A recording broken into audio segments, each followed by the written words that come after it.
5 choses que les hommes remarquent vraiment chez toi sans que tu t'en rendes compte. Et oui, ce que les hommes analysent chez une femme, ça n'a pas à voir qu'avec son physique. Alors bien sûr, les hommes sont visuels et attirés par une femme qui va être mince et grande et jeune et voilà, bon, pourquoi pas. Mais ces signaux vont déterminer beaucoup plus comment ils vont te traiter. Donc les hommes analysent inconsciemment certains signaux chez une femme dès les premières interactions en fait. C'est la première impression. Ces signaux leur indiquent ce qu'ils peuvent se permettre avec elle.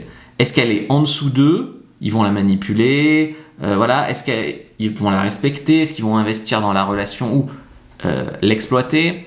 Beaucoup de femmes sont traitées, on va dire, différemment par le même homme. Donc, mettons cet homme-là, il rencontre 3 femmes dans sa vie. La première, il la traite bien. La deuxième, comme une serpillière. Et la troisième, il l'épouse. Pourquoi? C'est des signaux que les femmes ont envoyés aussi en partie. Je ne dis pas que l'homme n'est pas un con, mais c'est des signaux qu'elle a envoyés. Et puis, c'est ce qu'elle a toléré en termes de limites, de standards. Donc, à la fin de la vidéo, tu vas comprendre pourquoi certains hommes se contentent de donner le minimum avec toi. Et puis, avec une autre femme, peuvent être totalement différents. Et comment faire pour qu'avec toi, ils se comportent bien? Bon, la première chose dont je voudrais parler, c'est le contrôle émotionnel.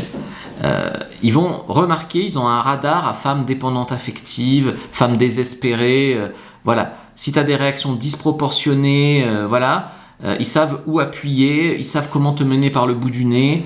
Donc, c'est pas parce que tu ressens des émotions, un peu de jalousie, un peu d'insécurité, que tu dois tout de suite tout montrer, tout déballer, etc. C'est ton calme qui va te donner du pouvoir. Donc il faut que tu sois beaucoup plus stable émotionnellement et donc beaucoup plus difficile à manipuler.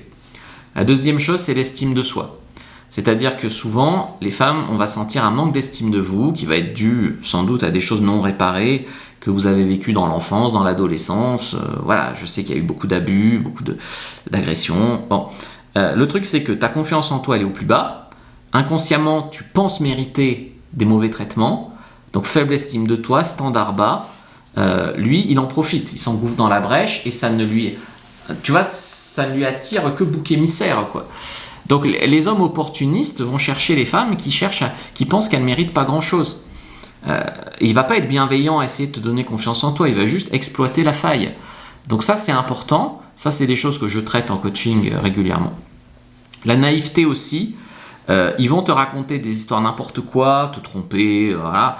Et puis, ils vont voir si tu gobes leur histoire. Plus tu vas croire facilement, plus tu vas être naïve, plus ils savent qu'ils peuvent inventer, etc. Et ça ouvre la porte à n'importe quoi. Donc je dis pas que tu dois être méfiante et te méfier de tous, parce que ça aussi ça fait fuir les hommes, c'est un red flag, une femme trop blessée. C'est juste être lucide, quoi. Si t'es trop blessé, faut te soigner, c'est de ta responsabilité malheureusement. C'est juste être lucide. Les actes comptent plus que les discours. Et une incohérence répétée, c'est déjà une réponse, si tu veux. Un mec qui te trompe plusieurs fois, qui te donne des excuses bidons, qui est pas là, qui vient, qui a des excuses, qui drague sur Tinder, voilà. Être hors de sa ligue ou non. C'est-à-dire que les femmes ont un niveau qui est souvent d'ailleurs beaucoup plus haut que ce qu'elles pensent, mais les hommes vont t'évaluer sur ton niveau d'option. Et si tu sembles avoir du choix et te respecter, ils vont élever leur niveau de jeu. Si tu rencontres un homme et puis tu dis je vois aucun autre homme, c'est que toi, ce que font beaucoup de femmes, je caricature, mais elles le font, elles s'interdisent tout autre homme alors qu'elles le connaissent à peine, et ben là, il négocie à la baisse, le mec, évidemment. Donc il faut pas que tu agisses comme si tu n'avais que lui, il faut que tu aies des standards élevés. Il ne s'agit pas de verbaliser ça, parce que ça c'est cheap de verbaliser, il faut juste que tu le montres. Et oui, tu as des prétendants, oui, tu l'aimes bien, mais il faut qu'il se comporte bien pour garder ça, en fait. Donc ton intention, quand tu es dans une phase de séduction, est très importante. Ils vont te repérer très vite ton niveau d'estime de toi, ton niveau de dépendance affective. Si tu n'as pas trop de direction et que tu ne sais pas trop ce que tu veux, que tu n'as pas d'intention claire, il va te balader, il va prendre son temps, gratuitement, quoi. Tu vas être la relation Uber Eats, si tu veux. Il va consommer sans jamais payer l'addition.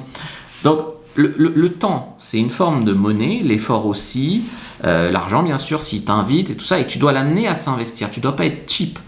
Si tu sais pas où tu vas, si tu sais pas ce que tu vaux, quelqu'un va le décider pour toi et va l'utiliser contre toi. Ça, moi je le règle en coaching, comme je l'ai dit. Après, si tu penses que ça vaut pas la peine et continuer comme ça te regarde évidemment.